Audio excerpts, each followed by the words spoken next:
An Evening at the Movies is a proud member of the I Did Not Make These Rankings podcast network. Other shows in the network include Mass Debaters, The Sip List, Crushgasm, Love is Black, Men Are the Prize, Crime Rewind, and Literature Reapers. You can find out all about our shows and more at idnmtrpodcastnetwork.com. Happy listening. You are now entering the world of a movie review. A world full of drama, joy, ridicule, movie spoilers, unpopular opinions, and adult humor for as far as the eye can see. Welcome to An Evening at the Movies.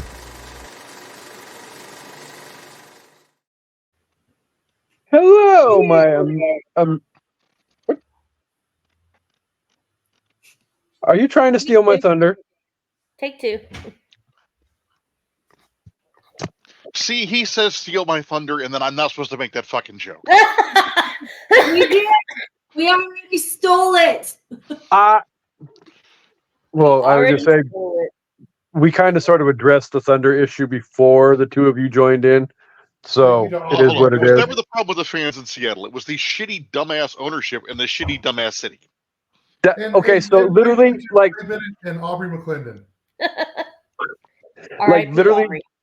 Jen and Steven can confirm this. Like, my literal comment last night about last night's hockey game, we got our ass handed to us by Minnesota 5-2, and it was 5-1 the majority of the damn night.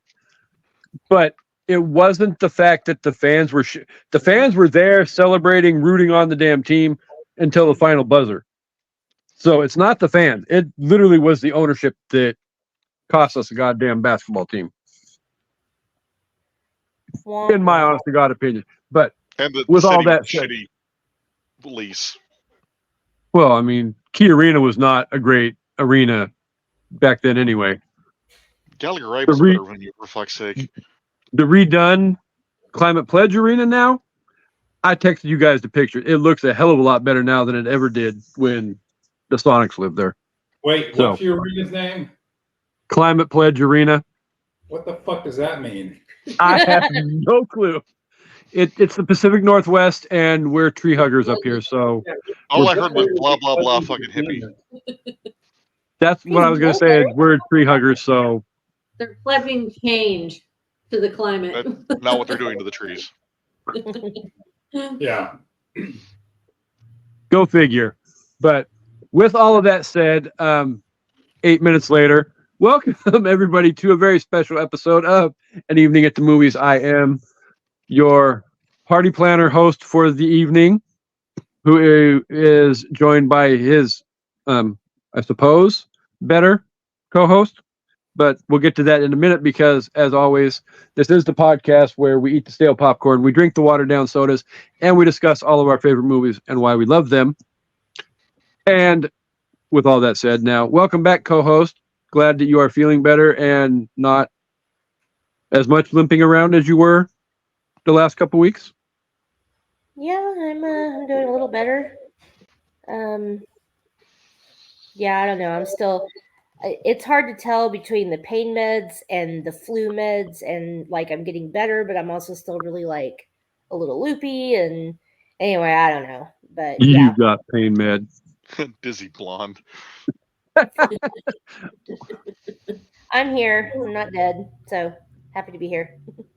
I'm not dead yet. Not yet. Merely a flesh wound. Give her another vacation or two, then we'll discuss that.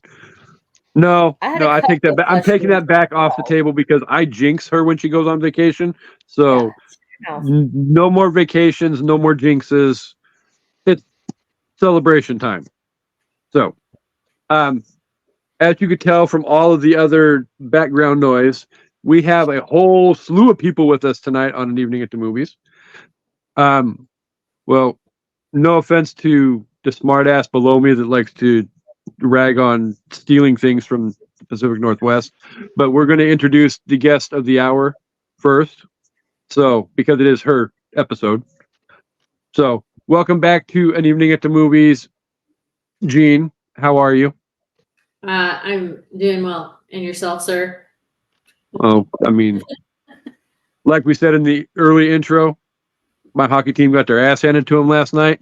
But bonus, there was a lot of really fucking good fights last night, though. We at one point gave up trying to score, and it was all about trying to freaking knock them on their ass. So that's hockey to me.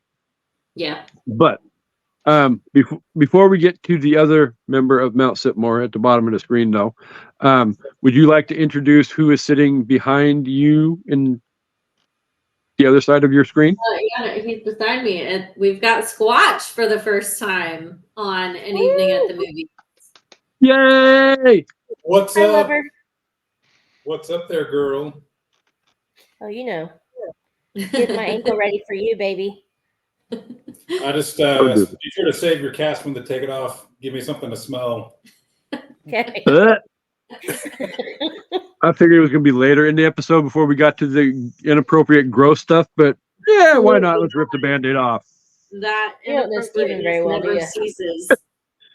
Well, I mean, it was Steven and George that introduced the concept of the cold Carl on one of the two podcasts. Yeah. Or Hot Carl, or whatever the hell Carl it was, and then we deep dove into more. Either way. Yeah, it's one of those things where don't go Urban Dictionary shit that you don't. Anything that comes out of Steven and George's mouth, do not Urban Dictionary the definition. You won't be impressed with what you find. But we are very happy to have you on the show for the first time. Welcome, Steven. Good to be here. Thanks for having me. Anytime. Well, and last but not least, rip the Band-Aid off. Let the basketball stealing jokes begin. Linja! What's up? How is our Sunday? How was practice today? Good. Had some good moves, had some good shots, got shot a few times, but the new line for this year is coming together, and I think we're gonna do okay this season. Okay. Yay. Okay is second best. Ooh, yeah, this. What's in your can, bro? Nothing. What? Emergency. I said, what's in your can? Oh. I'm not gonna take it. 'Cause I don't want to hear you bust my fucking balls. I mean, it's a monster Zima? because I need to stay awake. Oh yeah, because Jean loves to go on her soapbox about freaking energy drinks. Well, case in point, sitting right next to her. Yeah. PSA. They're not all created equal. I drink the zero sugar shit. They're all of them. created equal. They're all equally terrible for your heart. I know. Spider-Man. It's all fun and games till you get AFib. Yeah, exactly. True. So And that's not fun at all. Yeah, it's kind of fun. Lies. well, it's kind of shocking. I survive entirely on caffeine and hate. So before we get into what we're here for, Amanda, would you like to do something, preferably a cappella, so we don't get banned on YouTube again? Yeah, I guess no more music. Oh man, Chris took his headphones off. Y'all are mean. Fine, I'm not gonna do it. Yes, you will. It's my Okay. birthday. That's my true. party. That's true. Your 30th? It will be the 16th anniversary of my 30th birthday. Congrats. All right, well, I'm gonna do my best with my flu voice and I sound better than I did the other night. Okay. Okay, Phoebe Buffet. Ba-na-na-na-na-na, you say it's your birthday. Ba-na-na-na-na-na, it's my birthday too, yeah. Ba-na-na-na-na-na, you say it's your birthday. Ba-na-na-na-na-na, we're gonna have a good time. I'm glad it's your birthday. Happy birthday, Jean. Yay. Thanks. An evening at the movies does not own any copyright to any of the music that was sang a-cappellically by my co-host. Please do not sue us for copyright infringement. Whatever. We now return you to your regularly scheduled. Beatles? changed a word. I own it now. That's right. All I know is she's done this numerous times on numerous episodes for birthdays, whatever, and Got I couldn't flagged. upload the damn video for the anniversary episode because I We think were doing on YouTube before, so now we know. YouTube Well- doesn't mess around. They're serious about their copyright infringements. Yeah. which I can get confused about because like I pulled like audio off of YouTube before and used it, but just never the way it was done on that anniversary episode. So I don't know. I just YouTube know has a I'm bunch not of doing free that music anymore. and stuff too. So We all learned something. yeah. Yeah, don't Happy fuck with birthday, their Howard. don't fuck with the almighty YouTube. They'll freaking shut your shit down. Stupid So- YouTube. Like YouTube right now.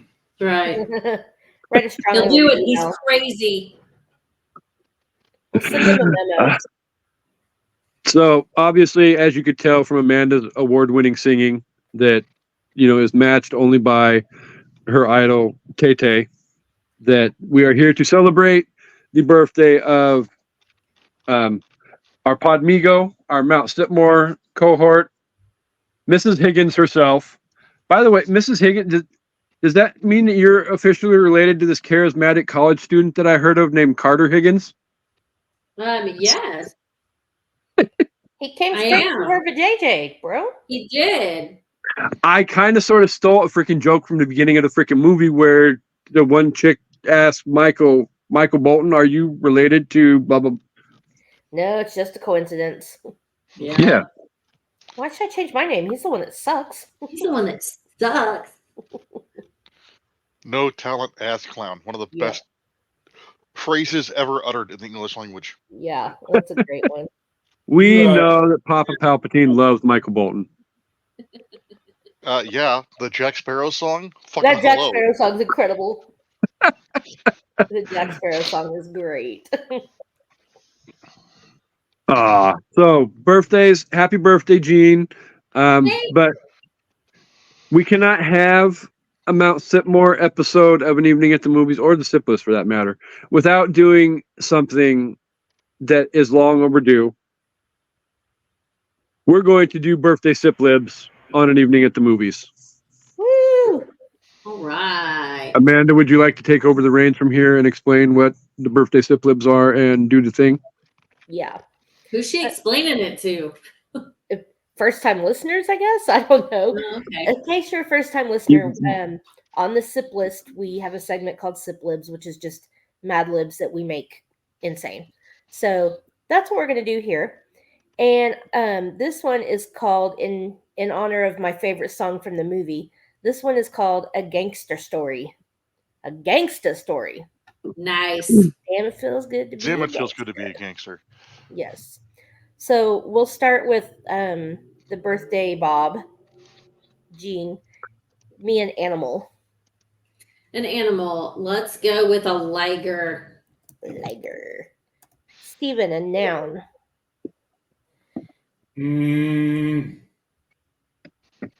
Punching. That's not a noun. Oh, That's a okay. verb. Person, place, or thing. Yeah. Thank The God English you're is hard pretty. for him. Let's go Mississippi. Okay.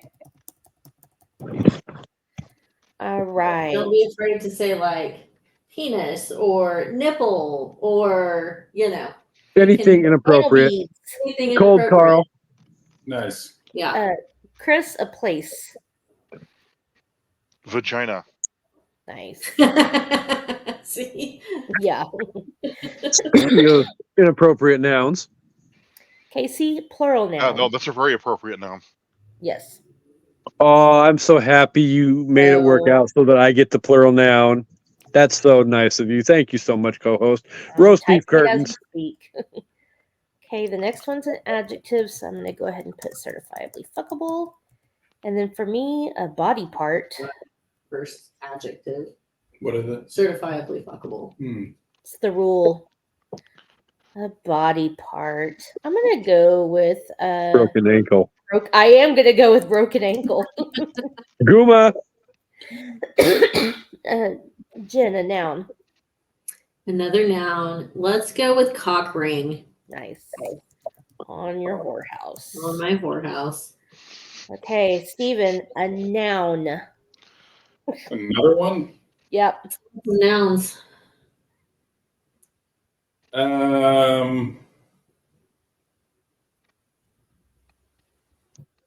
Anal fissure. Ooh. Okay. All right, here we go. Mississippi to anal fissure. Once he knows that inappropriate is fine, all bets are off. Yep. Chris, a verb ending in ed. Defenestrated. Nice.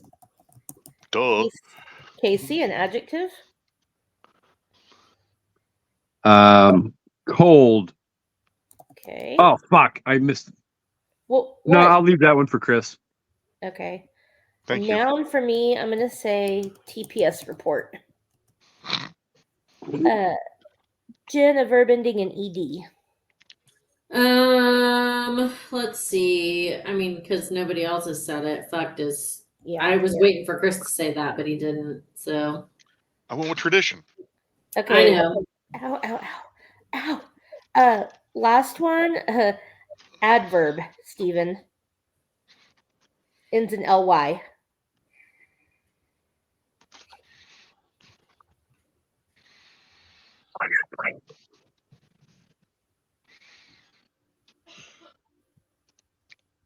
Give me something. Gingerly. Let's go. Gingerly. That's a good one. Okay. Gingerly. In honor of our made up Here we drink. go. A gangsta story. Sorry. Okay. Tommy, the gangster liger, was walking up the street to his Mississippi in the vagina. But just as he came inside, he saw that all his gangster roast beef curtains had been replaced with certifiably fuckable stuff. He was so mad that he kicked his broken ankle and fell into the cock ring. Then, when he got out, he started searching all of the Mississippi. But after 5 hours of looking around, he saw an anal fisher walking around with all his bling. So Tommy stopped the fool and defenestrated all the items that the anal fisher had stolen from him. What's your problem, you cold TPS report? If you want to be a gangster, buy your own bling and clothes and don't steal mine, Tommy fucked. And then he went home and lived gingerly ever after. Wow. Man, Tommy meant business. Tommy, oh, have you guys heard this new phrase that the kids are using? Standing on business? No. I had not heard this before. Tommy is standing on business. First of all, the side of the screen that actually has children does not have young enough children to be up in the hip lingo anymore. So. Neither do, I mean, I heard it from Abby, but yeah, it's just another way to say taking care of your shit, doing your job or whatever. Standing on business. Ready. Huh? It's like standing on ready. I guess, yeah. Yeah. Anyway, Tommy was standing on business, yo. I feel like that was one of our lamest ones. Yeah, I mean, the Not story quite as lame as the one that had babies and got me banned from picking Bro, that had us ones to do from now on. We were cringing and rolling at the same time on that one. Yeah. I think I remember hearing that from the other room, and Yeah. You should have known since the word family was involved that maybe we shouldn't have done that one. It's okay. Yeah, I just opened the damn book to the first blank one that I saw, and it was there, so I was like, okay. And then literally like the second one was like certifiably fuckable. I believe, yeah, it was baby after adjective, which means a certifiably fuckable baby. Yeah, again, lessons learned. Yeah. Lessons on this show. Not appropriate at all, but I digress. Birthday girl, would you like to let the listeners know what movie you picked to discuss on your birthday? Yeah, we picked the amazing classic Office Space. Yeah. I mean, I'm not gonna lie. I almost would have laughed if you had pulled the rug out from underneath Amanda and said, "We're here to discuss Harry Potter and the Half-Blood Prince." I'd So who's chill and saying let you- farewell to Amanda? Surprise, baby. I'd sit here and listen. Y'all can sum up the movie for me. Well, Wait, I know who's you in would. that one? I'll just take this over here. Isn't that the third one? Fourth, isn't it? Oh, okay. Is it? I've only seen the first three. That would be movie number 6, I believe. Oh, okay. Well, I'm behind then. Uncultured swine. It is But I 6, right? digress. Ian? So, before we get to the discussion, Office Space released on February 19th, 1999, directed by Mike Judge, released by 20th Century Fox, had a $10 million budget, $12.2 million box office. You can find it to watch on the amazing Warner Brothers owned app called Max. And time to guess the Rotten Tomato score, peoples. Birthday girl, you can go first. Man, I would like to think that they like this movie, but they don't like a whole lot of movies. So Mhm. I don't know. Maybe like I'm gonna go super low, 20%. Oh, Steven, would you like to wager a guess? I'm going to say 76. Palpatine?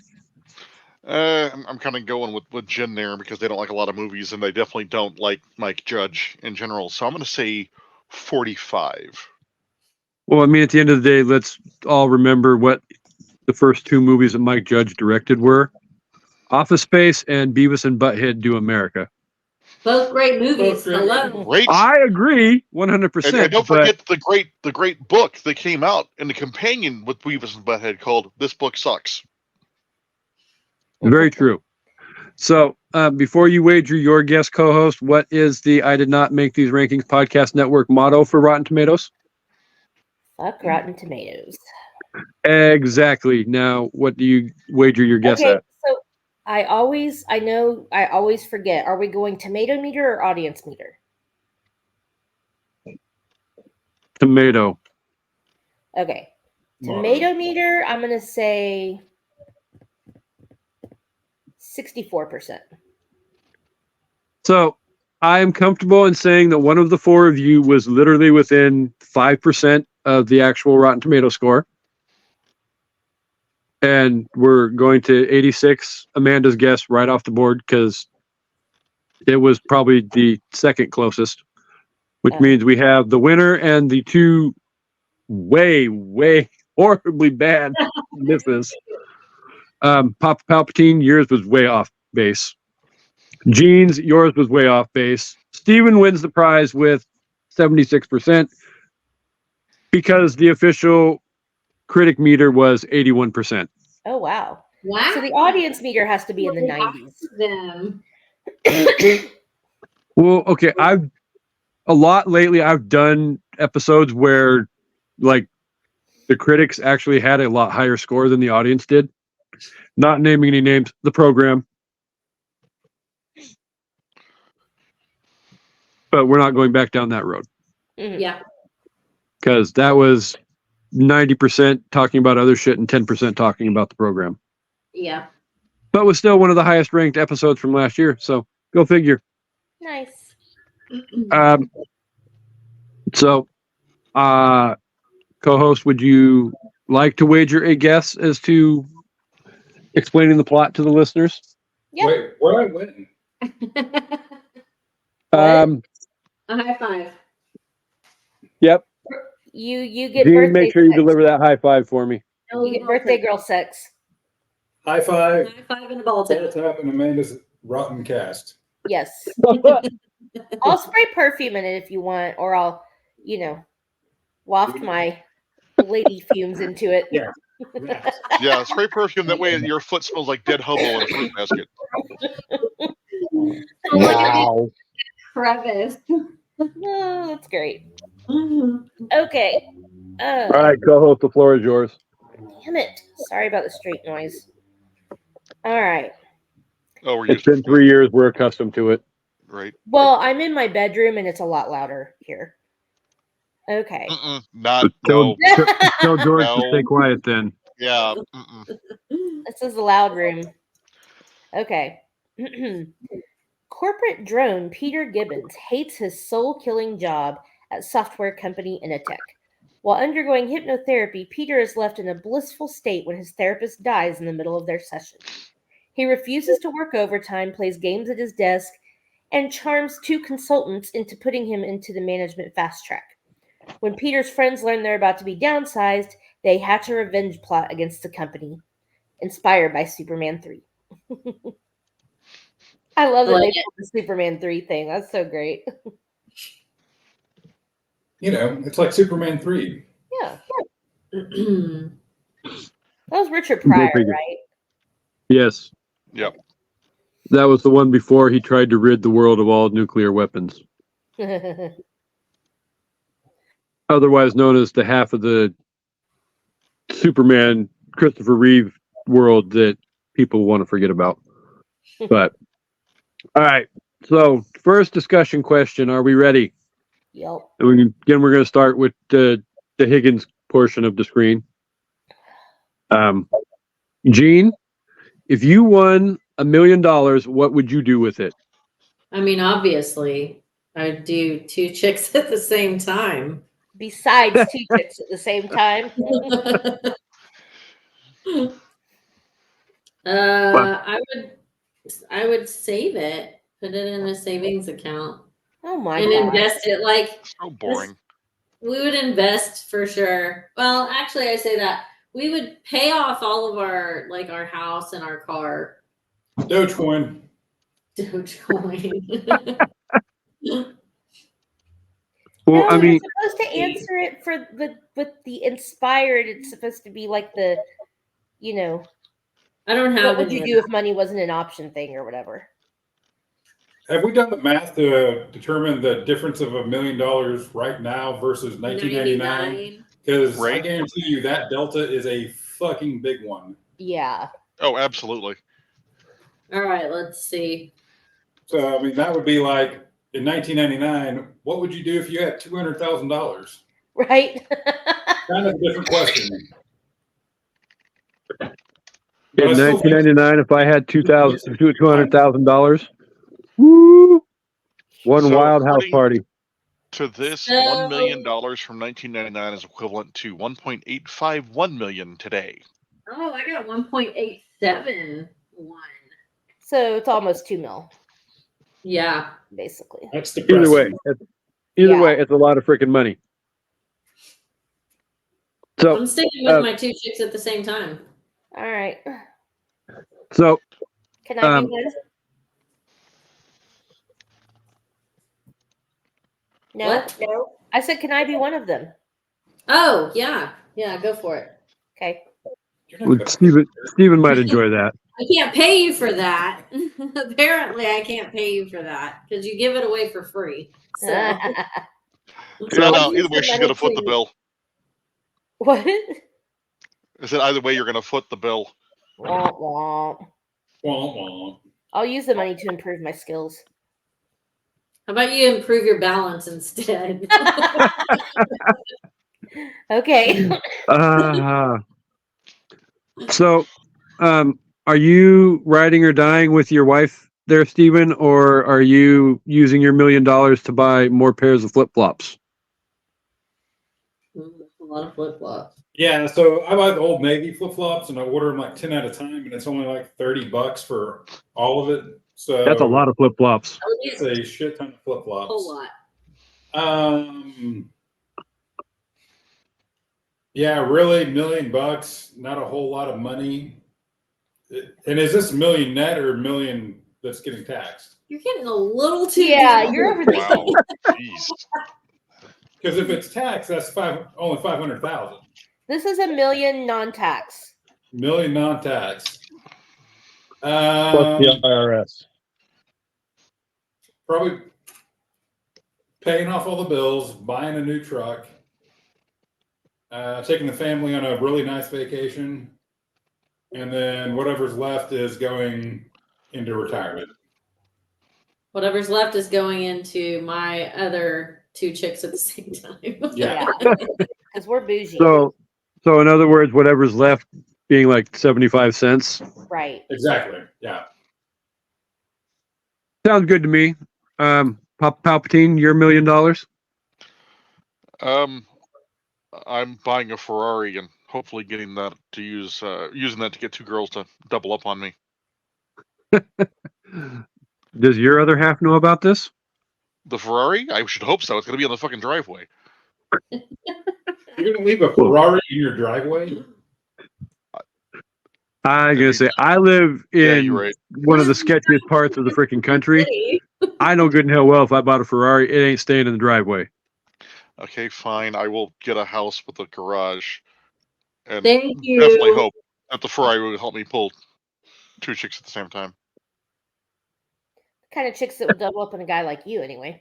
That's right. Probably is you only have one chick in there at a time. You buy a new. No, hold on. That snail trail is not coming out of the leather. They can get in the fucking car. Oh, Lord. Co-host? Well, if I want to be practical, I would say I would use it to pay for the house we're about to build, and it wouldn't even cover it. But if I'm going to be fun, I would say I would use it to travel the world and have a personal physician with me at all times. Whoa. Time out. So many places you haven't fallen. You fall over. I should have prefaced your portion of the question without saying vacations are not allowed, because for $1 million, you go on some wild vacations and you probably wouldn't make it back. I'd rent a super yacht and just do that till the money ran out. And it would Titanic in the middle of the freaking Atlantic Ocean. Boat. So, if you want to create more ways to injure yourself and or die. Drowning is not on the table. Right. Sharks. Jeez. What would you guys like me to do with my $1 million? Give it to me. Or 2 chicks at the same time. Okay, 2 chicks at the same time. So this sounds Well, like for you, it's we going to can get be them as me and nurse Jean and outfits. 4 other girls. That's a lot of action. A lot. Although if you go to Thailand, you can do 2 chicks at the same time and still have like $999,976 left. So In Thailand, you can do whatever you want. yeah. One man Bangkok. night in Bangkok makes a hard man humble. Exactly. But did you Casey, die? What are you doing with your $1 million? I am replenishing my savings account that has literally gone to almost non-existent in the last 6 months. Thank you very much. I'm freaking boring and stupid like that. Nothing stupid about saving. Nope. I did say that first, and you guys shit on my answer. So Yeah, but you also have a freaking job and a whole lot of resources around you. I have jack shit. I have an evening at the movies, and we don't even get to make money on an evening at the movies yet. So, hashtag spoiler alert, if you're watching this episode of An Evening at the Movies, please like and subscribe so that hopefully we can reach the 200 subscriber window and start making money for me talking out my ass for an hour and a half every week. So let's go. So for those of us that have been here, we all know that one of the main first questions we always get to start off the discussion, though, what about the movie does everybody enjoy? So as always, birthday girl gets to go first. So Jean, what is there not to enjoy about this movie? For real. I mean, if you don't enjoy this movie, you're uncultured swine. It's all of it. It's just a great movie. It's snarky. It's funny. It's relatable. So fucking relatable. It's Jean's life story. It's snarky. Snarky and funny and relatable. Well, okay, because literally the other day when she picked this movie, it was I'm not going to go into detail, but she was having a rough week at work. My brain was And- mush. Like it was literally mush. She literally picked the movie and followed it up with, I believe this is a time where I feel like I need a baseball bat and a printer type moment, or Yeah. whatever the exact wording. I don't remember exactly what the wording was. I felt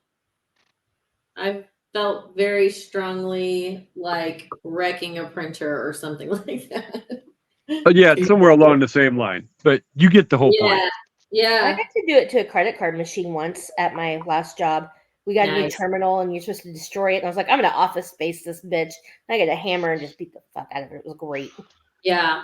Well, and I'm even surprised you didn't hammer your own finger. even the very beginning of it, when they're in traffic, it's relatable. I can't tell you the number of times that I have watched people office space in traffic and I just shake my head. I'm like, stop office spacing. They're not going anywhere any quicker than we're going. Yeah. Like, stop switching lanes thinking you're going to get ahead quicker. Every time I switch lanes in traffic like that, it fucking happens to me, and that's exactly what I think of.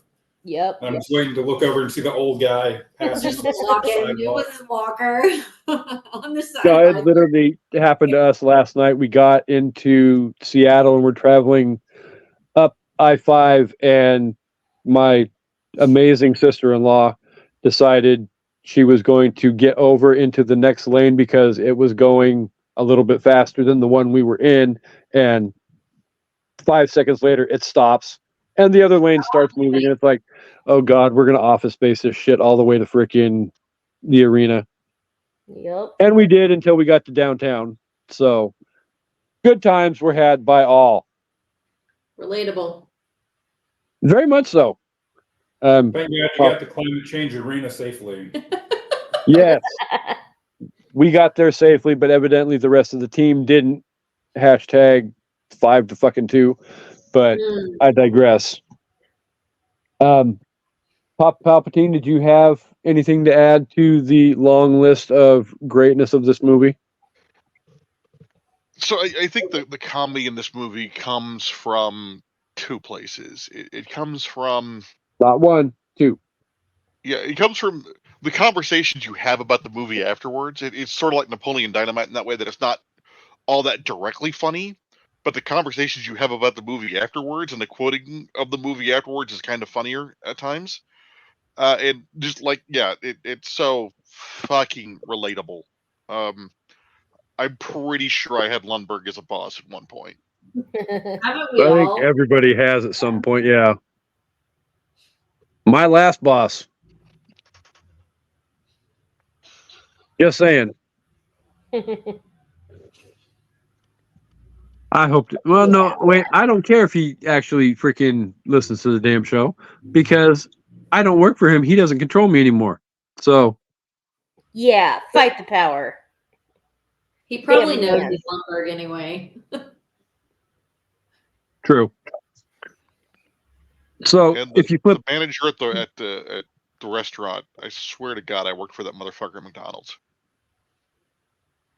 the big restaurant network that is very cyclical, where everybody works for everybody from restaurant to restaurant to restaurant.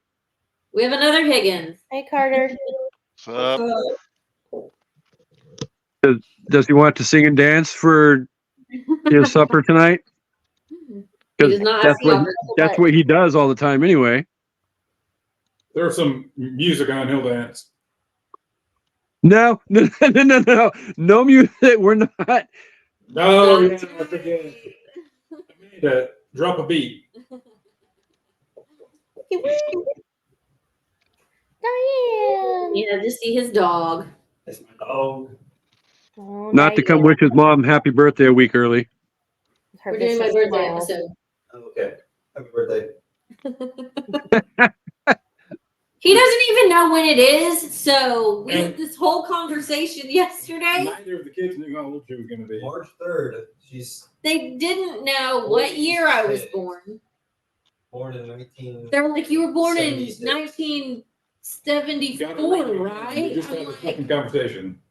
I 78. want to punch There both you of you go. in the throat right now. now. I don't think Abby knows what year I was born. Idiots. Yeah. Great. We know when you were born. Yeah. I would hope you know when Carter Hold on. parachuted out at. You were there. He wasn't. You can't bust his chops too much. He wasn't there when she was born. Okay.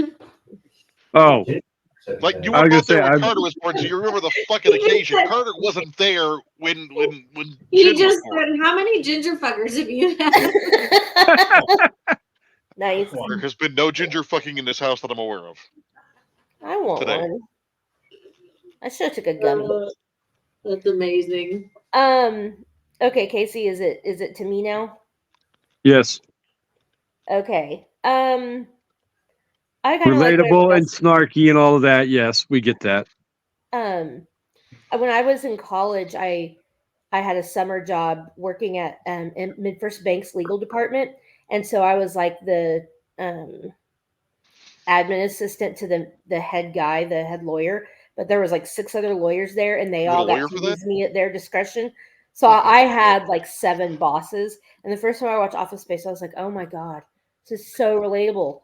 Like, I don't need to hear everybody telling me the same thing. Like, and I swear to God, every time I see PC load letter, I'm like, what the fuck does that mean? And why does it say paper jam when there is no paper jam? Always. So what is it that you say you do here? Yeah. Did you say all? Can we go back to the part where she says head guy and passed around? Yeah, used at their discretion.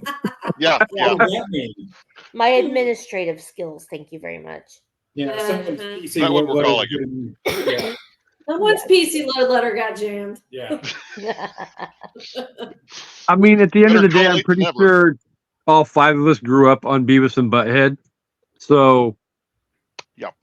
none of us should be surprised at the level of humor that Mike Judge writes. I honestly didn't know it was a Mike Judge film until today. Yeah. I was like, Yeah. it literally says it at the beginning of I the don't movie. pay attention to that shit. He doesn't. But I don't think Office Space is the same kind of humor. I mean, I think It's more cerebral like Daria than it is yeah. Beavis and Butthead. Yeah. But still, so you have the other side of the coin too. I mean, is there anything about the movie that people care to dislike? Not us people. No, I don't I think don't it's have aged anything well. about it that I don't like. I don't think it's aged all that well. yeah. I don't hate it. It's just so my problem with that movie is I didn't get a chance to watch it until everybody and their mother had run every fucking joke into the ground. So by the time I got to watch the movie, I could give 0 fucks about anybody's swing line goddamn stapler. So I don't hate the movie, right? And there's a lot of relatable stuff in that movie, and there's a lot of goddamn I've had those conversation moments in that movie. But it's not to me one of those ones I'm gonna watch a lot or all the time. Because whilst funny, it also reminds me of people that I want to fucking choke slam. We don't watch it all the time. Like we Yeah. rewatched it for this episode, and I can't tell you the last time that we watched it prior to this. So it's not one of those that we watch a lot. If it's on Right. TV, I'll watch it. Yeah, Fair. but it's Again, not. I don't hate it. It's just I wouldn't seek it out. I was about to say we don't seek it out. I have before, but not in a while. I Yeah, used to watch same. it all the fucking time. I'm in the Well, same no- boat as Steven. I can Yeah. kind of sort of get behind what I think Chris is trying to say, though. I mean, you can almost literally watch, just like scroll through your timeline on Facebook and watch the damn memes come up, even today, and have it basically tell you the whole story of the movie in about 5 scrolls. Although Stephen Root deserved a goddamn award for saying all that shit as Milton with a straight face. Yeah. Right? I don't know how many outtakes there were, and I swear they had to clear the fucking set for some of that shit. Because I would have been laughing my ass off just because he tells everybody exactly what the fuck he's going to do. Like there's no the first time you watch the movie, you're like, oh, yeah, he's a mumbler. The second time you watch the movie, you're like, he fucking warned everybody. He warned everybody. He was telling them to burn the fucking place down. He told them. No one paid attention. Yeah, Milton's my goddamn hero. Did anyone here ever watch the shorts that the movie was actually created around with Milton? No. Milton cartoons? I hadn't. He was like an SNL character for a little while. Huh. I don't remember that. And that's where the entire thing came from. I've not seen him. I was just reading that. I'll have to look that up. I almost want to go back and dig it up now. Yeah, I saw that in the credits. It was based off the Milton shorts, but I'd never seen any of them.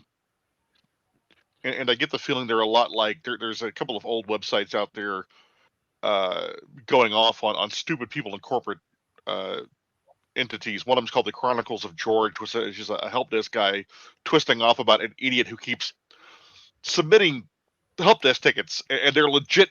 It's some company that somebody was at, and George is a fucking moron. And if you get a chance to read those, oh, they're beautiful. So yeah, Mike Judge at some point worked in an office full of idiots. Well, I think we all have at some point. Right. Well, what I'm saying is that movie was written from experience. Oh yeah. Yeah.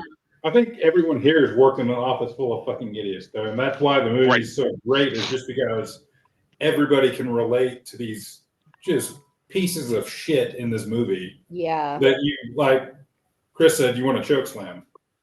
Yeah. Absolutely.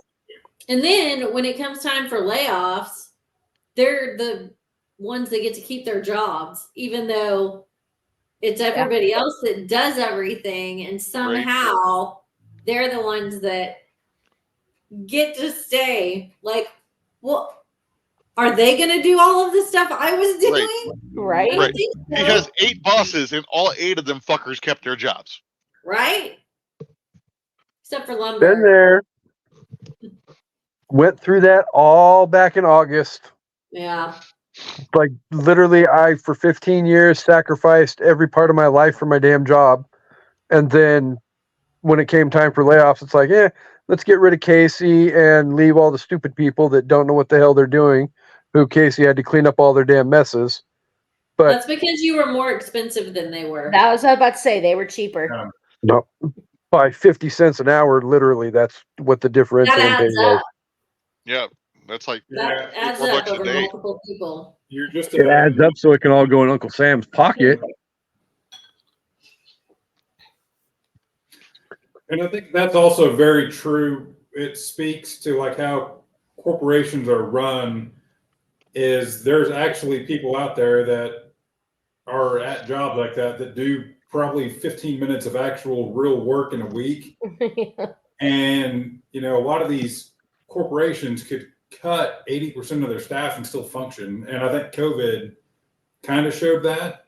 Mm-hmm. And I think, unfortunately, after COVID, when they realized that, that's when they got super aggressive with some of these cuts that they did and these new restructurings.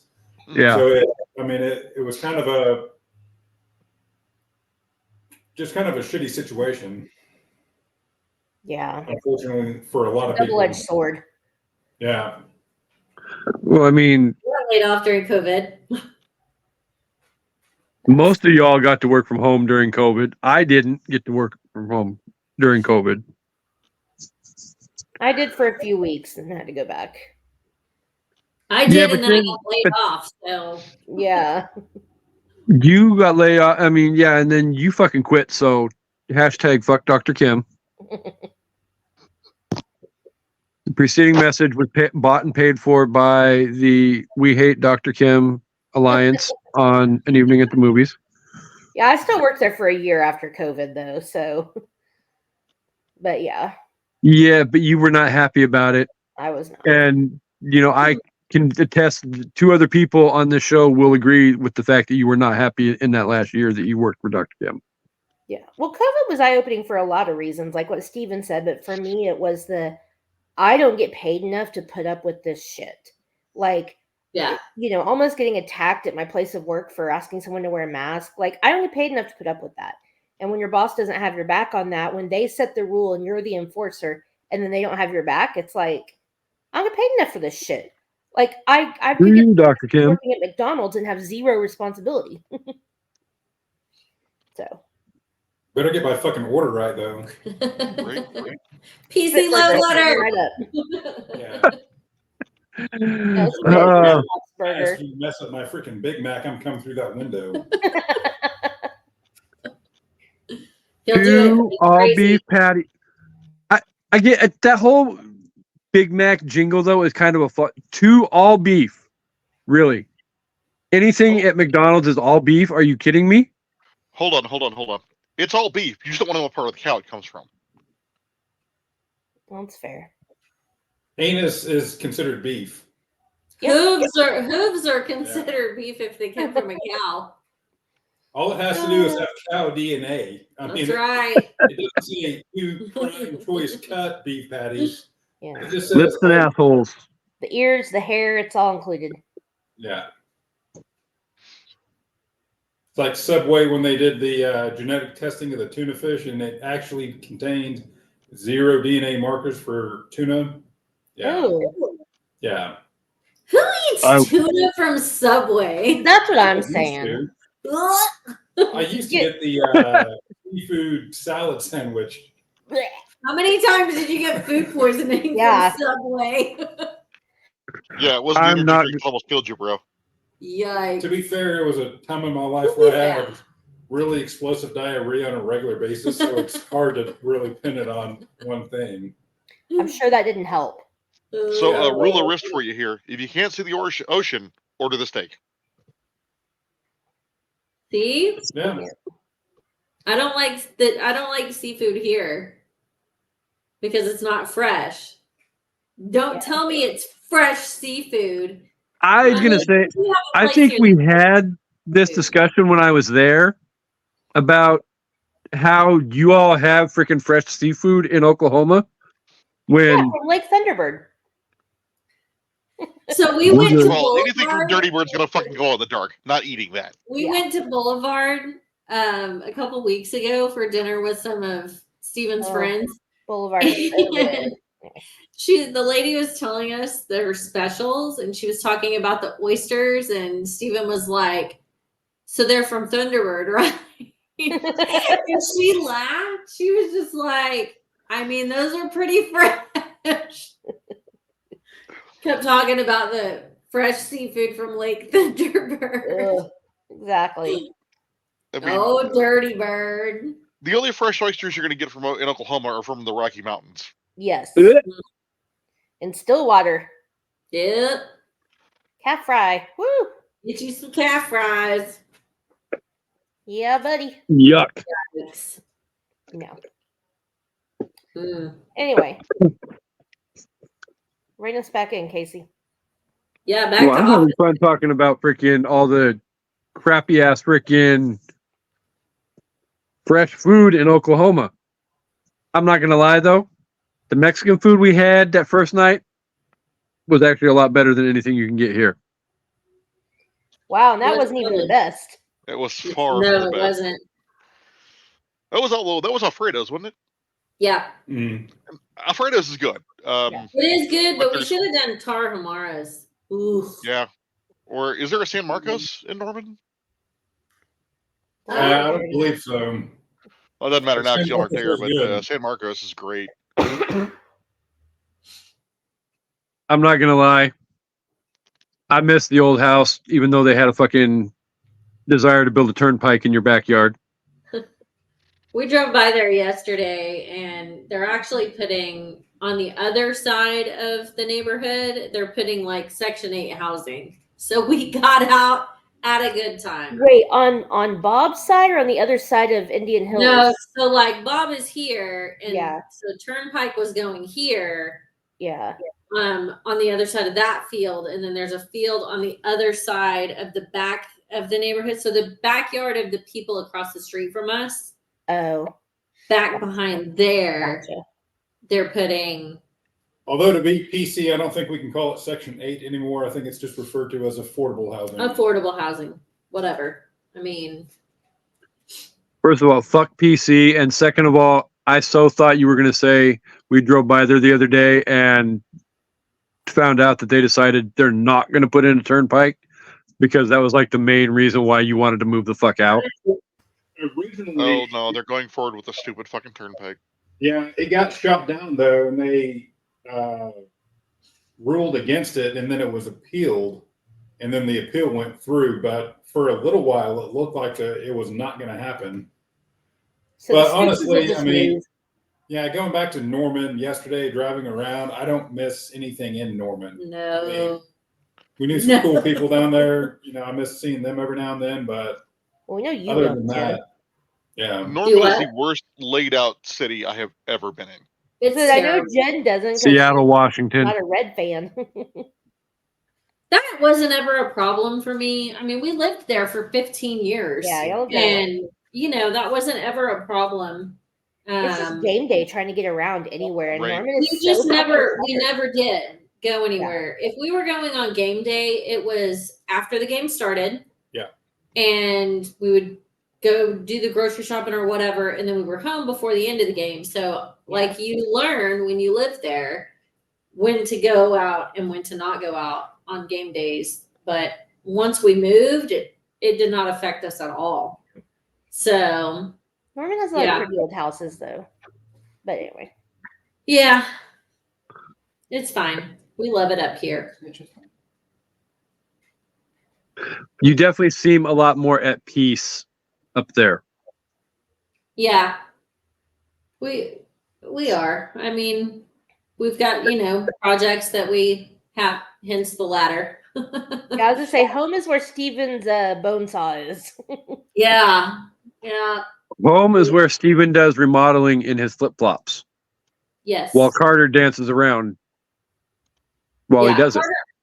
Carter and I both dance around just to try to make it a fun environment for us. Yeah. I'm sure Steven would rather us not be having a good time while he's working, but Distracting me ends up cutting off a damn finger. it's never anything like that. We wouldn't ever do it dangerously. It's a good time. Yeah. It's a good time. And I do not miss that drive from Norman to downtown because that traffic to and from, complete trash. Isn't Edmond to downtown kind of a trash drive? No. Oh. Depends on when you can get the fuck out of town. Yeah, it depends on when you leave, because it was for me. So I leave at the same time as I did in Norman. And I can make it there in 20 minutes, and there's some traffic, but it's not heavy at all. And I do leave early in the morning, and I get off at like 3:15. So it's not terrible. So you don't have to office space it? No, but already, like when I'm leaving work, southbound traffic on 235 to 35, that traffic is already backed up all the way to 36. So I don't miss that. Yeah, I wouldn't either. See, when we were driving through all of that crap, we were lucky that fucking Oklahoma was in fucking, I believe, Kansas State that weekend. So we didn't have to put up with all that game day bullshit. Yeah, there wasn't a home game that weekend. Okay. So they were on the road getting their ass kicked. Just saying. I'm responsible for the losing streak that was that year. Flipping off my son? No, I'm flipping off Kasey. Oh, I thought you were flipping off Carter. Well, I mean, it wouldn't be the first time, but No, it would not. It would not. Maybe that time I saw you by hiding under your car. So he's an excellent driver. No, he scared you by hiding under your car, is what he said. Oh yeah, he said you probably peed a little bit. Probably. I scare you. It doesn't take much to make her pee a little bit, but I digress. Hey, I've had kids. Okay. Okay. We are not responsible for our bladders after those fuckers destroy them. It was destroyed way before then. Let's not lie. And on that note, Carter's going to turn around and walk right the fuck out the room. exactly what just happened. He's like, okay, I'm out. All right. So with all of that said, unless anybody has anything else that they feel we need to bring up and discuss, I feel like we can move to the review portion of the show. But before we can do that, though, I need to remind everybody of the rules of this portion of the show. When we review and we rate the movie, it is on a scale of 1 to 5. It's not 10. I went my first fucking joke. God damn it. Well, I figured if I didn't say it, you were going to say it. So, it is what it is. But so, as always, the birthday girl gets to go first because it is her day, her episode. So, Jean, the floor is yours. I think that just because I feel like this is one of those classic 90s movies, I'm going to give it a 4 out of 5 TPS reports. Damn it. She got it right. I was going to use TPS reports. Pick something else. My second choice won't get to me either, I'll bet. Probably There was not. two obvious ones, so I didn't even go. I didn't even put either one on my list. We picked something from the movie to go along with our rating. So 4 out of 5 TPS reports for mine. What would you rate it? I would rate it a B PC load letter. A B? Yeah. He's just making up his own rules. Hey. He heard the rules and he said, "Screw your rules. I'm going." Well, I mean, you did that when we freaking did the freaking Order of the Phoenix episode last month or back in December too. So What do you mean a 3, you son of a bitch? Yeah, it's out of 5. Translate into 4 PC load letters is There what we I'm go. getting at. Well, we'll just go freaking clockwise around the screen. So, co-host, you're next. Well, but then I'm going to steal Chris's. But No. Oh, you're not. You're so Okay, not stealing mine. Do you want me to let Chris go first and steal yours? No. I will bet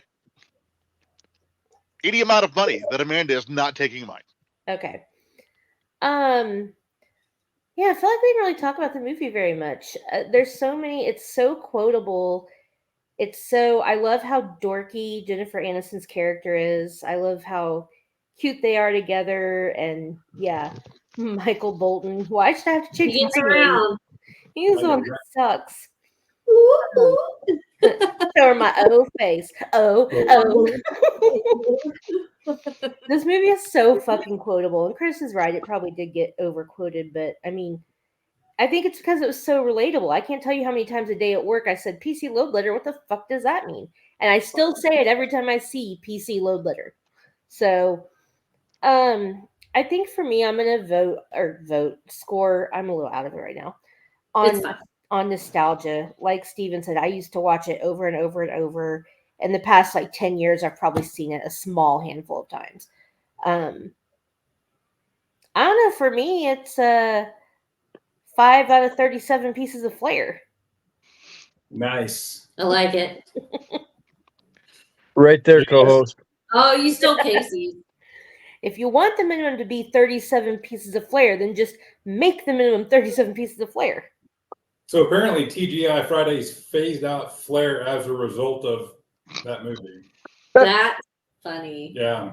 I was wondering why they stopped wearing all that shit, but that makes sense. Every time I hear the word number 37, my first thought is in a row? In a row. All right. Your turn, Papa Palpatine. To continue on a theme, this is kind of a rite of passage movie, right? For Gen Xers,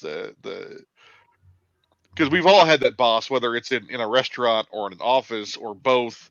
We've all dealt with some of that corporate bullshit of, well, didn't you read the email? Yeah, well, let me send it to you again. I just fucking told you I read it. It's right here. So yeah, the movie's highly quotable. It thankfully over the years it has gone from constant quoting, constant memeing to kind of a niche thing. So it's actually more watchable now than it was back then for me. But to continue on the theme, I'm going to rate this 4 years in federal pound me in the ass prison. Nice. See, I told you, Amanda, we're gonna steal mine. That was a good one. Great. True. Love it. So, I mean, literally, I can repeat everything that everybody's already said. It's quotable, it's rewatchable, it's all of that rolled up into one. It's a great movie. Obviously, for a bunch of old ass freaking adults now who were, venturing into their 20s when this movie is coming out, we can relate to it in so many different ways. I mean, this was literally like 2 weeks after I turned 22, and we all understand being under the rule of asshole dick bosses, and some of us have graduated and moved on to being said asshole dickhead bosses. Asshole dick bosses. I love that. Don't call Chris an asshole dick boss. Hey, I know you meant like dick bosses, but the way you said it, like the inflection was really funny. Asshole dick bosses. I love it. And at the end of the day, if the shoe fits, then maybe Papa Palpatine should wear it. But I digress. I'm not bitter. I'm going to go 4 out of 5 unused cover sheets for the TPS report. Nice. Really, because I was going to use Flair, but somebody else stole the Flair from me. Well, you just didn't get that memo, so yeah. Exactly. All of us will make sure you get another copy. You know what? Yeah, you could come in on Saturday and redo your review. Yeah, one of the best parts that none of us mentioned was the Orlando Jones cameo. Yeah. There. Oh my God. My name is Steve. I come from a right. One thing I forgot to mention is that the cast on this movie is fucking insane. About money laundering. We're looking at money laundering in the dictionary. You could just give me one name of a what do you say? Of a drug dealer. I have good networking skills. Did you used to be addicted to crack? Yes, I used to be addicted to crack. I don't know. That's just a lie I tell. It helps me sell magazines. That was just that. I love that whole scene. What subscription did he end up buying? Like Vibe. Vibe. That was it. Yeah. What am I do with Have you ever watched after they load the virus into the program, the thing anyway, and they're back at Peter's apartment and they're drunk and they're dancing? Have you ever looked at Peter in the background dancing? Yes. It is so funny because he's just it's the most ridiculous dance. Yeah. And I love the fact that the virus was named Virus, like the file name that they fucking installed, which is Virus. Because God knows, even in the 90s, the antivirus wasn't going to stop that one. Yeah. I paused when they were doing the reviews and we saw Lundberg's file. We saw how much he made. Any guesses on what he made? Yeah, this is a good one. Ooh. Annually, like his annual salary? $35,000. I was going to say 75. 50. So 35, 50, and you said 75, Chris? Yeah. All right. Casey's closest. No, Chris is closest. No, wait. What did Chris say? Chris said 75. I thought Casey said 75. Nope. Casey I said 35. Oh, Chris, you win. It was like 78.55. Wow. Which was good money in 1999. In 1999, that is. Yeah. I mean, he drove a Porsche. That wouldn't even buy you a 1-bedroom fucking studio apartment in New York City. Yeah. Today. Rent on a 1-bedroom in Long Island, for fuck's sake. I mean, that was in Dallas, so. Well, so they never said where they were. Yes, because the neighbor went to Las Colinas. Oh, Las Colinas. Yeah, technically, when they filmed part of it, they were in Austin. Oh. And yeah, I had a friend take me on Judge actually made a cameo in the movie. Did he? Who? Yeah. So Mike Judge was Stan from Tchotchkes. He was Joanna's boss. Oh wow. He had a wig and He had a wig and a a mustache. mustache Yeah. and glasses. Holy shit. That's crazy. Steven found all sorts of like fun facts about it today while we were watching. That's So awesome. I always wanted to know what lake they were fishing at when they went fishing, and that's one thing I cannot find is where they were actually fishing at. I'm guessing if they filmed that scene in Dallas, they were at Tawakoni, but they could have been in Austin, or they also filmed like the beach scene at the end. They filmed that in Florida, so Well, he said that's Las always one Colinas, thing. so maybe it was Louisville Lake. Could have been. Could be Yeah. Lake Worth too. No, Lake Worth is the far other direction from Las Colinas. Yes, Mini because God knows lake. they couldn't have driven anywhere. Could have been mini lakes. It could have been Yeah. go fuck yourself, Chris. Yeah, so if anyone knows for a fact, Well, I where they- would, but I'd have to drive further. Yeah. Find out and let us know. Yeah, we want to know what lake they were fishing at. Yeah. Chris doesn't like driving in Dallas. Nobody Who likes does? driving in Dallas. Fucking sucks here. Nobody does. Yeah. I'll actually take that up a step. I don't like driving in Texas anymore. Yeah. Yeah, fuck Dallas. Like the entire state is not enjoyable. Terrible. I don't like living here either, but that's a whole other story. I mean, my whole experience being in a vehicle in Dallas was not that bad. Yeah. But- You were here on the weekend, but it was still pretty busy, but it wasn't crazy. I can still imagine, though, that Gigi was sitting in the freaking front seat behind the wheel, probably mumbling curse words under his breath. I burned this place to the ground. It's strychnine in the My goal when guacamole. driving to Dallas is to be in the middle of Strychnine fucking in the nowhere at guacamole. 5 Good p.m. time in the guacamole. Love it. And I said no salts, but there was salt on the rim. So, Poor Milton. Can't get anything to go right. pass, Milton. Just pass. Oh, that part pissed me right the fuck off. Yeah. When that lady next to him didn't give him that piece of cake and she kept it for herself and he's just standing there like, I want to burn that place down too. Give me my damn cake.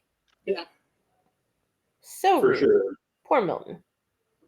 Yeah, they had zero fucks to give about Milton at all. None. So this was awesomely amounts of fun. Definitely happy birthday, Gene. It was an honor to celebrate you on your day 1 week early. Yes. My mom will be here next weekend, so that'll be fun. Which was why I wanted to make sure when I messaged you last week that we got this taken care of, because I kind of figured you probably have some shenanigans going on for your I really don't actual like birthday to weekend. do anything on my birthday. So I typically will not have anything going on, but my mom will be here. So I planned a surprise on her birthday one time, and she comes home, and I'm like, "Well, don't change out of your clothes. We're going." And I tell her where we're going, and it wasn't like anything big. This bitch starts crying, like This is a day, guys. legit starts crying. She's like, "I don't want to go anywhere." I don't want to do anything. Yeah. So we It was a ordered day. pizza, and we were in bed by 8. So Nice. crazy times at the Higgins It house. was one of those days. I just We wasn't typically- feeling it. We typically plan the celebrations for the weekends because it is hard after a work day to do whatever. Remember that It's time hard I after tried a to rough plan time. a surprise party for George when we first started dating? And did you guys tell him about it? Somebody told him because he already knew when he got there. It would not have been us. Wasn't me. Okay. Maybe you suck at surprises. Well, maybe I thought I did well considering we'd only been together 6 months. I mean, I had Steven's number, but I don't really, and I had Brian's number. But other than that, I didn't really have anybody's number, and we managed So to get some basically, people there. you had the two important numbers is what you had.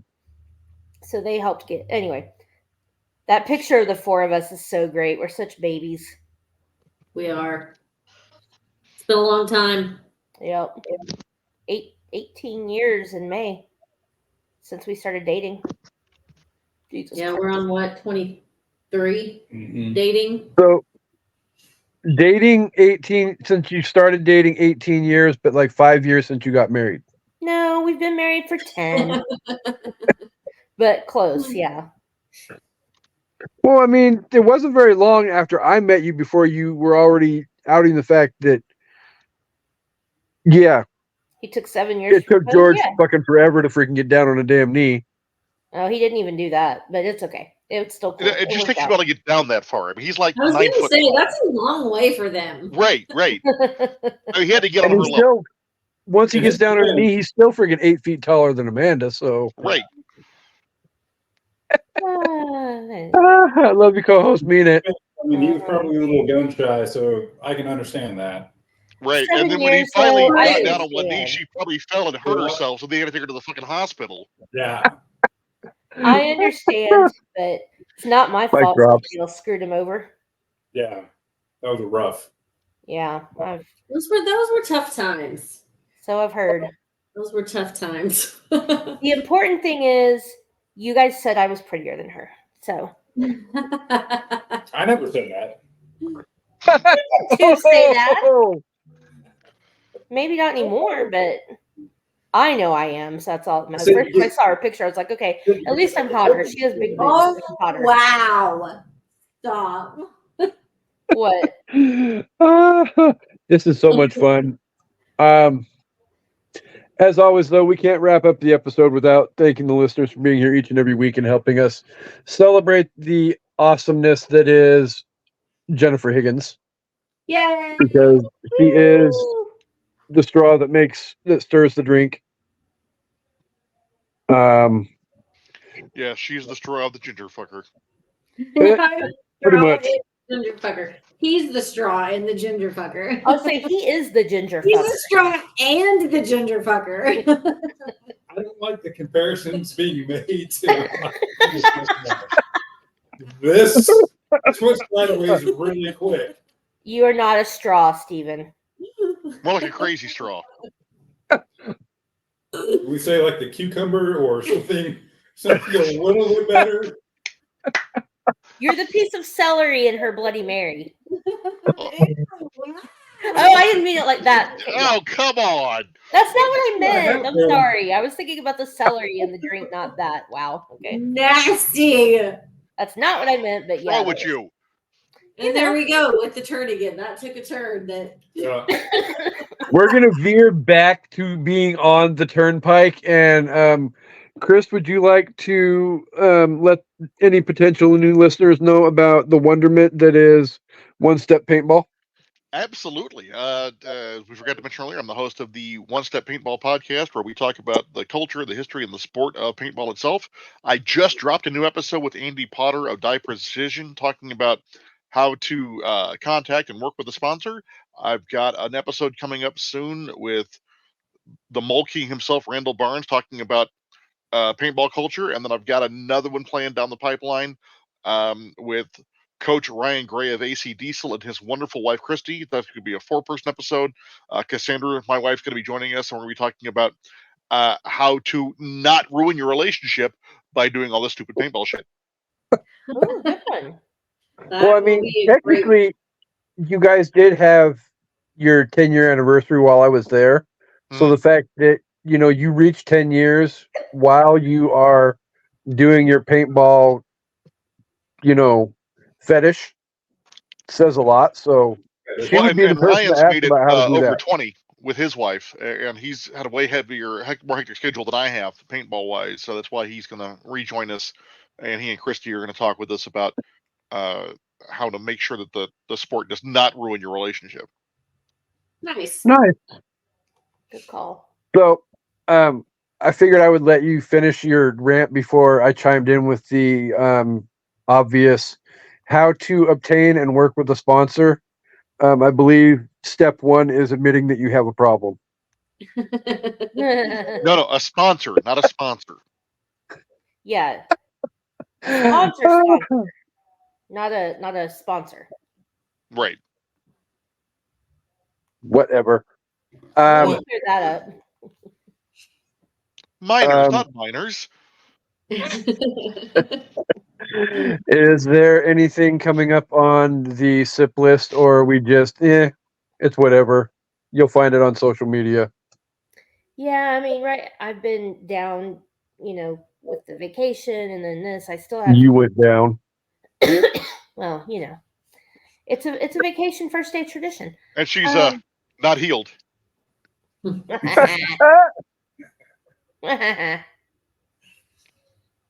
Anyway, Yeah.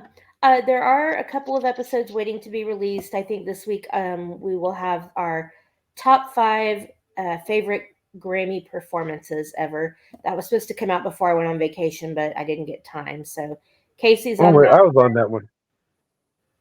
That was the one with Benjamin, the happy hospice nurse.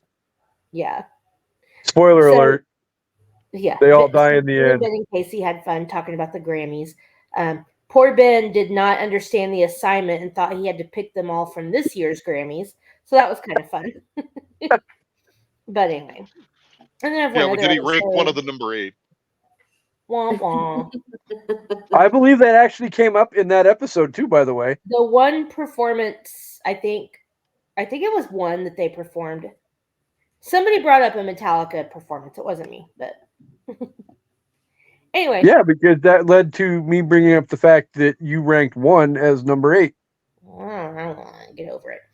Anyway, the SIP list drops every Thursday. We'll be back again this week. So thanks for being patient. And you can find it all over social media and wherever you get your podcasts. And we do top 5 lists and have lots of fun. So again, for the 1,000th time this episode, we cannot go anywhere without definitely making sure that Jen feels all the love and appreciation on her day because it is her birthday. So happy birthday, Podmigo, Mount Sipmore, mate. Happy birthday. Thank you. My bestie that makes sure that when the world's coming down around me, I get little trinkets in the mail with glass images of my cat on a moon and all of that stuff. Aww. So you are an awesome friend, and I am glad that I have you in my life. With all of that said, though, coming up on an evening at the movies, we'll be here now for a half an hour. Just kidding.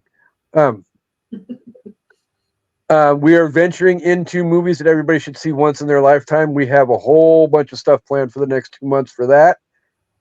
With that theme wrapping up with Chris's birthday episode at the end of May, where we will be getting together to discuss the various incantations of the iconic movie villain, the Joker. So Papa Palpatine has homework to do to go watch the Joaquin version and report back in that episode. He looks excited. He does. He's smiling, can't you see? I He think I'm feels going to be about walking it away like from my own I felt episode. about it, I think. You look like Wednesday Addams in the Addams Family when they tell her to smile. Yeah, because this is how psychopaths smile. 100%. I'm a homicidal maniac. They look just like everyone else. Yep. Anyway, Yeah. Okay. But then after we get done with that, we're going to spend a summer looking at the epic movie cinematic year that was 1984, which has a whole bunch of movies like Ghostbusters, Gremlins, Karate Kid, Purple Rain, Beverly Hills Cop, and Footloose, and a whole bunch of other movies that we will let everybody know and get closer to this summer, because that's still a ways out. And I'm trying to be better about booking myself out for a year and a half this early. But with all that said, this was a lot of fun. I enjoy it. And again, for the last time coming out of my mouth, happy birthday, Gene. Thank you again, everybody. Thank you, Stephen, for joining us for the first time. Woo. You are welcome to come back anytime you want. Enjoyed it. It is lots of fun hanging out with us. I can say that. We are amazingly fun people to be around. Although now I feel I've got to do one with Amanda now because she asked me to do one with her like way back when, and I never did. So I've been asking. I win. Amanda, I'm sorry. Just whenever you're ready, I'm there for you. I'm always ready for you, baby. I'm there for you. Okay. I'll be there for Work it out. We'll let I Jen literally introduce could like you. scroll down to the freaking. No, I won't do it because I don't like the version of that song anymore. I heard it enough back in October. But yeah, definitely thank you, Chris, for being here for the episode and helping us celebrate Jen as well. I'm going to shut up and quit talking, and I'm going to turn the microphone over to the co-host with the most and see if for the second time in 3 days she remembers her line. So, co-host, the floor is yours. I always remember my lines. Yeah, thanks everybody for watching, listening, joining us, and we hope you all come back for an evening at the movies. Goodbye. Bye. And my line, peace and hair grease.